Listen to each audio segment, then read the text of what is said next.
Hi, my name is James Chu, and welcome to Renaissance Timing University. Today, I'm going to be talking about jitter.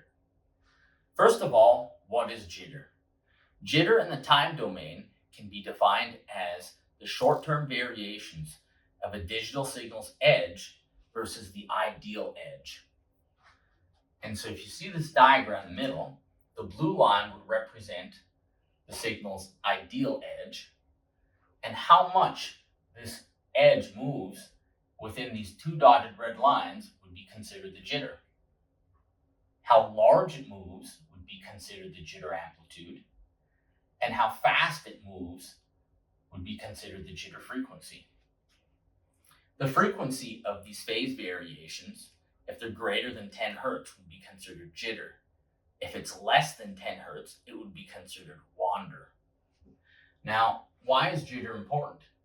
Well, jitter is important because digital designers need to know setup and hold times. So where these edges land would be important to them. In the frequency domain, we're talking about phase noise. And so jitter is important because we need to meet receiver specifications. Now, I'll be talking about two types of jitter today. There's cycle-to-cycle jitter and there's period jitter. Cycle-to-cycle jitter is basically looking at one cycle versus the adjacent cycle and measuring the phase difference.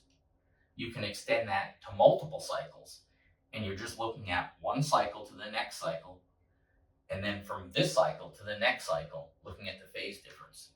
And you can find out the maximum for n number of cycles. Now, cycle-to-cycle jitter is important because people want to know about instant frequency jumps. For period jitter, you're looking at the cycle versus an ideal edge. So the blue line right here would be the cycle that you're measuring, and its edge would be somewhere between these two dotted red lines. And then you have an ideal edge, and so you would just take the period of this blue line, subtract the period of the ideal edge.